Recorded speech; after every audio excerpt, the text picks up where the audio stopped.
નમસ્કાર મિત્રો. એક લેખક, એક એડવોકેટ અને એક મોટિવેશન સ્પીકર તરીકે આપ સૌનું સ્વાગત કરું છું. તાજેતરમાં લેવાયેલી ચૂંટણીના પરિણામો પણ આવી ગયા છે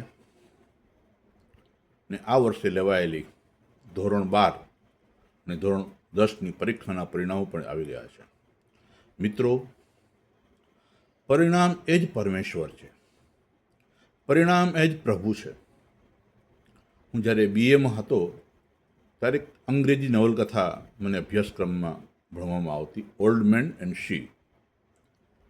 એક માછીમાર દૂર દૂરથી દરિયામાંથી માછી લઈ આવે છે અને વેચે છે ને રાડો પાડે છે કે હું બહુ મધદરિયેથી માછી લઈ આવ્યો છું, મારી માછલીઓ ખરીદો.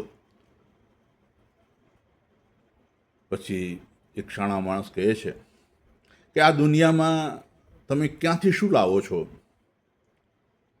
તેનું કોઈ મહત્વ નથી, પણ તમે શું પ્રેઝન્ટ કરો છો, તમારું પ્રેઝન્ટેશન કેવું પાવરફુલ છે, તમે લોકોના હૃદય સુધી કેવી રીતે પહોંચી શકો છો એ મહત્વનું છે. મિત્રો, ફકીરભાઈ વાઘેલા સાથે મારે બહુ નિકટતમ સંબંધ રહ્યો. સમજો ને કે 29 એપ્રિલ 2013 એ અવસાન પામ્યા અને 23 એપ્રિલ પુસ્તક દિવસે પણ મારી એમની સાથે વાતચીત થયેલી. 2008માં મારી સાથે એમની મૈત્રીતા બંધાણી. અમને વારંવાર મને એમ કહેતા કે ભાણજીભાઈ, તમારા જ વ્યક્તિએ રાજકારણમાં આવવું જોઈએ. ત્યારે હું ફકીરભાઈને કહેતો કે ફકીરભાઈ, હું સ્વતંત્ર મગજવાળો માણસ છું, હું ગમે એને મોટા મોટ કહું છું અને જાતિને કારણે મેં ભોગવ્યું છે. શું તમે તમારી સત્તાને કારણે મને કોઈ યુનિવર્સિટીમાં પ્રોફેસર બનાવી શકાવો તો બનાવો. મેં કહ્યું કે હું BA ટોપર છું. તોલાણી આર્ટ્સ એન્ડ સાયન્સ કોલેજમાં ગુજરાતી વિષયમાં સર્વાધિક માર્ક્સ મેળવવા બદલ મને રીડાણી પુરસ્કાર એનાયત થયેલો.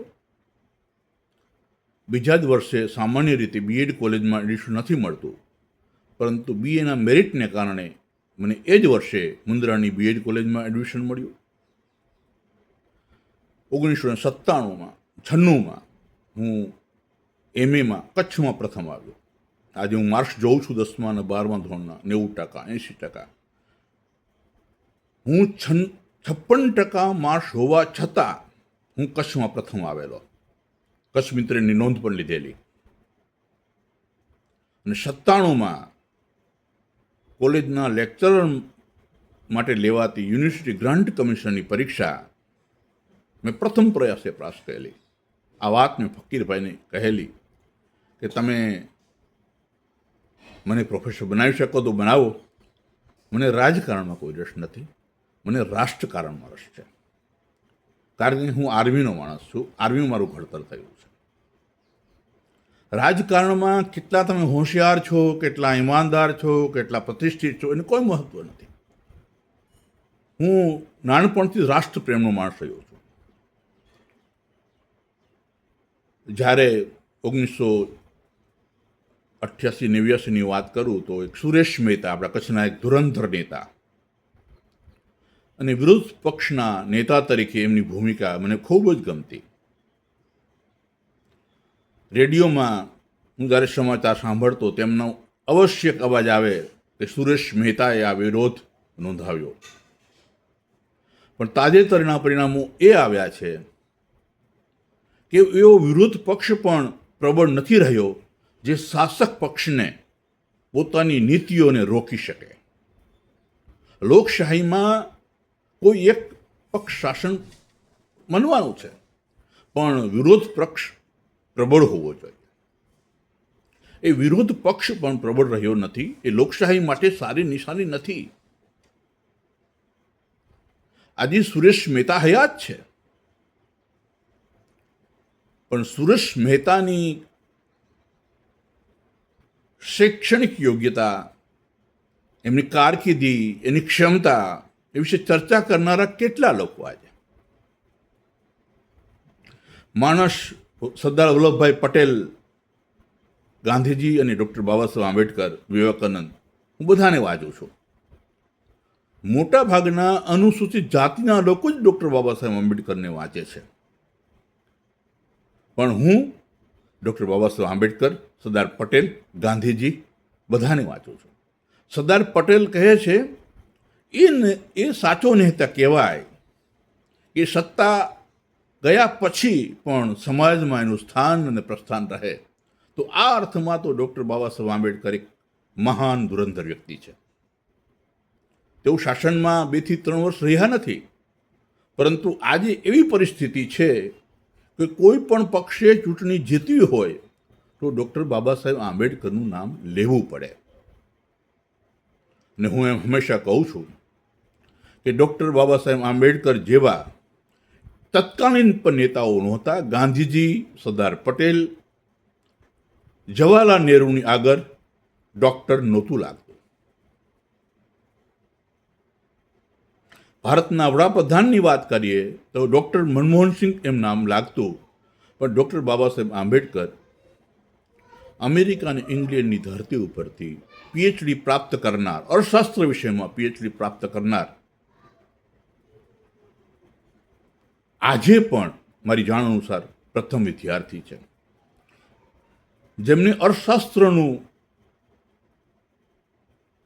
એવોર્ડ મળેલો. અમર્ત્ય સેન એમ કહેતા કે મારી ફિલોસોફી ડૉક્ટર આંબેડકરની અર્થશાસ્ત્રમાંથી આવે છે. અમર્ત્ય સેન પણ જીવે છે, હયાત છે, પણ અમર્ત્ય સેનને કેમ યાદ નથી કરતા? જ્યારે ભારત આઝાદ થયું, 1950માં ભારતનું બંધારણ અમલમાં આવ્યું, એ પહેલાં 1 વર્ષ પહેલાં 1949માં ડૉક્ટર બાબા સાહેબ આંબેડકરે કહેલું કે 1950માં આપણે રાજકીય રીતે સ્વતંત્ર હોઈશું, આપણી પાસે સત્તાના સૂત્રો હશે, પરંતુ આપણે સામાજિક ક્ષેત્રે અને આર્થિક ક્ષેત્રે સમાનતા નહીં લાવી શકીએ તો આ લોકશાહીના માળખાને જ, જેને લોકશાહીને કારણે જેનો અવાજ રૂંધાય છે, એ લોકશાહીના માળખાને જ ફૂંકી મારશે. આજે એવી સ્થિતિ છે કે સામાજિક વિકાસ ને આર્થિક વિકાસની વાત કરીએ તો આજે પણ ગામડાઓમાં અનુસૂચિત જાતિના લોકોને ઘોડી પર બેસવા દેતા નથી. એમની સાથે ભયંકર અત્યાચાર થાય છે. ગામડામાં સૌથી વધારે અત્યાચાર થાય છે. અને આર્થિક સમાનતાની વાત કરીએ તો આપણા કચ્છના જ અદાણી સાહેબ, ગૌતમભાઈ અદાણી સાહેબ, વિશ્વ સ્તરના ધનિક વ્યક્તિ છે. તો મારે કહેવું છે કે મેં વર્માનગરથી નલિયાનો પ્રવાસ વારંવાર કરેલો છે બાઇક દ્વારા. સાચું કચ્છ તો વર્માનગર, લખપત અને નલિયા વચ્ચે છે મિત્રો. એ વિસ્તારમાં, લખપત અને નલિયા વચ્ચેના વિસ્તારમાં કેટલા પ્રોફેસરો બન્યા, કેટલા આઈએએસ ઓફિસરો બન્યા, કેટલા ડૉક્ટરો બન્યા, કેટલા વકીલો બન્યા, એ સંશોધનનો વિષય છે મિત્રો. આજે બિનહરીફ ચૂંટણી થઈ રહી છે, એ લોકશાહી માટે સારી નિશાની નથી. લોકોનો જે મતનો અધિકાર છીનવાઈ જાય છે તેમાં. તો બિનહરીફ વિજેતા ન થવા જોઈએ એવું બંધારણ સુધારાની જરૂર છે. બીજું કે આજ એક વ્યક્તિ એક પાર્ટીમાં ચૂંટાઈ જાય અને થોડા સમય પછી એ બીજી પાર્ટીમાં જોડાઈ જાય ત્યારે એનું સભ્યપદ, ધારાસભ્યપદ રદ થવું જોઈએ. આવા પણ બંધારણ સુધારાની જરૂર છે. કારણ કે જે જનતાએ, જે નાગરિકોએ, જે પ્રજાએ એ નેતા ઉપર વિશ્વાસ રાખ્યો, એને દિલથી મત આપ્યા, અને એ વ્યક્તિ બીજી પાર્ટીમાં જતો રહે છે, તો એ જનતાને અન્યાય નથી કર્યો કહેવાય? એ જનતાને વિશ્વાસઘાત કર્યો ન કહેવાય? તો એ આ 2 કાયદા ખાસ કરવાની જરૂર છે. કયો કાયદો? તો બિનહરીફ વિજેતા ન થવા જોઈએ એવો બંધારણ સુધારો કરવો જોઈએ. બીજું, એક પક્ષ દ્વારા એક ધારાસભ્ય બને અથવા એક સંસદ સભ્ય બને એ બીજી પાર્ટીમાં ન જવું જોઈએ, અને જાય તો એનું ધારાસભ્ય પદ કે સંસદ સભ્ય પદ રદ થવું જોઈએ. આવો કાયદો બનાવવાની જરૂર છે. ત્રીજું કે લોકસભાની સીટો વધતી જાય છે, રાજ્યસભાની સીટો વધતી નથી. અને હવે તો એવું બનશે કે એક શાસન પક્ષે આખા ભારતમાં જ વર્ચસ્વ જમાવ્યું છે. એટલે રાજ્યસભામાં પણ વિરોધ પક્ષનો સૂર હવે જોવા નહીં મળે, કારણ કે રાજ્યસભાના સભ્યોની ચૂંટણીની વ્યવસ્થા અલગ પ્રકારની હોય છે. આ સામાન્ય વાત નથી. આ દેશમાં લોકો એ સર્વોપરી છે. લોકો ધારે એને શાસનના સૂત્રો સોંપી શકે, લોકો વતી પ્રતિનિધિઓ રાજ્ય કરે, પણ પ્રતિનિધિઓ પૈસાદાર બને, પ્રતિનિધિઓ 50 લાખની ગાડીમાં ફરે, પ્રતિનિધિઓને અનેક સુવિધા મળે, એમાં કશો મને વાંધો નથી.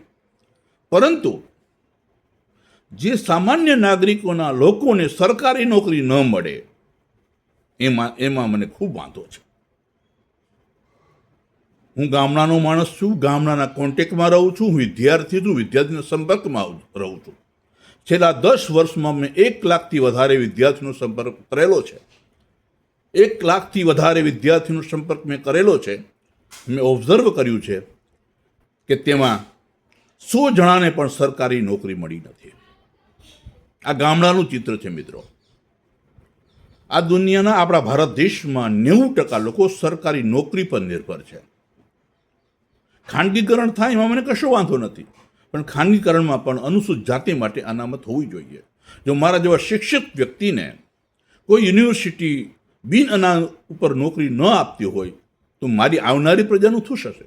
ડૉક્ટર બાબા સાહેબ આંબેડકર તો 100 વર્ષ પહેલાં કહેલું કે ભારત તો સ્વતંત્ર થશે, ભારતમાં લોકશાહી શાસન સ્થપાશે, પણ શું તેમાં અનુસૂચિત જાતિનું પ્રતિનિધિત્વ હશે? હશે તો કેવું હશે? આવી ચિંતા વ્યક્ત કરેલી. આજે ભારત દેશમાં અને ગુજરાત રાજ્યમાં અનુસૂચિત જાતિના રાજકીય પ્રતિનિધિઓ એવા નથી કે પ્રજાના પ્રશ્નો ઉકેલે. આજે એવા હું અનેક ગરીબ મા બાપને ઓળખું છું જેઓ પેટે પાટા માંથીને સેલ્ફ ફાઇનાન્સ કોલેજોમાં ભણાવે છે. સેલ્ફ ફાઇનાન્સ ભારત જેવા દેશમાં હોવી જ ન જોઈએ. પ્રાઇવેટ હોસ્પિટલો આ દેશમાં હોવી જ ન જોઈએ, કારણ કે ભારતમાં લોકશાહી છે અને લોકશાહીમાં 80% લોકો ખૂબ જ ગરીબ છે. એ સેલ્ફ ફાઇનાન્સમાં એના સંતાનોને ભણાવી શકે એવી સ્થિતિ નથી. એ પ્રાઇવેટ હોસ્પિટલમાં ટ્રીટમેન્ટ લઈ શકે એવી સ્થિતિ નથી. માટે હું કહું છું કે હું કોઈ પક્ષનો સમર્થક નથી કે હું પક્ષનો વિરોધ નથી, પણ હું અનુસૂચિત જાતિનો પ્રતિનિધિત્વ કરું છું, ભલે હું રાજકારણમાં ન હોઉં, કારણ હું ડૉક્ટર બાબા સાહેબ આંબેડકરને માનું છું. અને ડૉક્ટર બાબા સાહેબ આંબેડકરે જે વાત કહેલી એ વાત આજે દરેક વ્યક્તિને સમજવાની જરૂર છે. ફિરોઝ શાહ મહેતાની સ્મૃતિમાં મુંબઈ મહાનગરપાલિકાએ એક ઠરાવ પસાર કરેલો અને કહેલું કે ફિરોઝ શાહ મહેતાની સ્મૃતિમાં એક પ્રતિમા નિર્માણ કરવામાં આવશે. ત્યારે વિદ્યાર્થી આંબેડકર અમેરિકામાંથી લખે છે કે ફિરોઝ શાહ મહેતા એક મહાન વ્યક્તિ છે, પણ એની પ્રતિમા નહીં પણ એના પુસ્તકાલય બનવું જોઈએ. એ વ્યક્તિના પુસ્તકાલયોની સંખ્યા કેટલી અને એની પ્રતિમાની સંખ્યા કેટલી?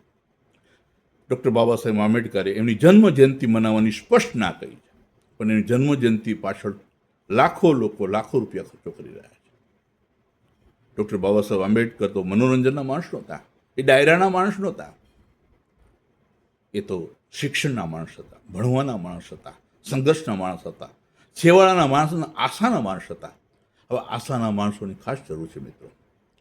મારી પાસે લાખો રૂપિયા હોય અને મારો સગો ભાઈ હેરાન થતો હોય તો મારી સિદ્ધિનું શું મહત્વ? મેં 38 વર્ષ ભારત સરકારમાં સેવા કરી, પણ હું મારું મકાન બનાવી નથી શક્યો.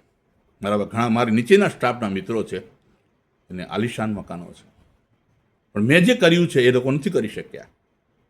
મેં 80 પુસ્તકો લખ્યા છે, મારી સમૃદ્ધ લાઇબ્રેરી છે. હું કોઈ પણ વિદ્યાર્થીને, હું ગુજરાતી સાથે BA ને MA થયેલો છું, પણ હું દાવા સાથે કહું કે યુનિવર્સિટીના કોઈ પણ ફેકલ્ટીમાં મને 1 કલાક પ્રવચન આપે તો એક પણ વિદ્યાર્થી ઊભો ન થાય એની ગેરંટી આપું છું, કારણ કે મેં જ્ઞાન પ્રાપ્ત કરવા માટે પુષ્કળ પ્રયાસ કર્યો છે.